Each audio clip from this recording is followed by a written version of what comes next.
Here we go with our 5-a-day math for Friday. You can check these answers.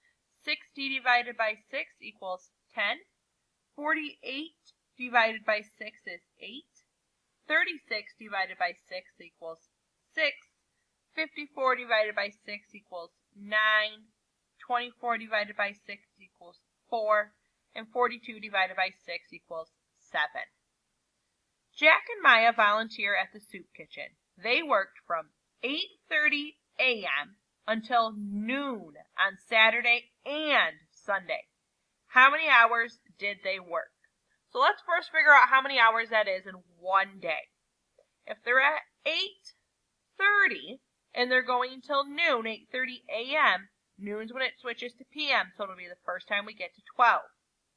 So we go 8:30, 9:30, 10:30, 11:30. We cannot go to 12:30 to get to noon, another hour.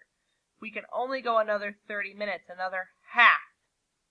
So we can see here in one day they worked 1, 2, 3.5 hours. That would be for Saturday. The same would be for Sunday. Now we can see these two, a half and a half is going to equal one whole. So we have 1, 2, 3, 4, 5, 6, 7. They worked 7 hours. We're skipping that fraction one that they keep giving us the same one for. Here, look, we actually have our shape today. So choose the name of the shape. Let's count. 1, 2, 3, 4, 5, 6 sides.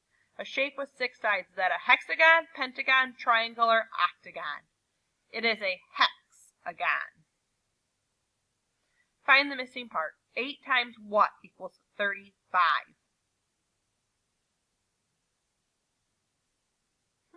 I hope your thinker is really on, because there is nothing you can times by 8 to get to 35. So we're going to exit. That's silly. What divided by 9 equals 8? Think backwards. 8 times 9 equals 72. So 72 divided by 9 equals 8. Please, once again, make sure you have your name and number at the top of this paper, and make sure that it is in your folder ready for turn-in on Monday. Thank you, boys and girls.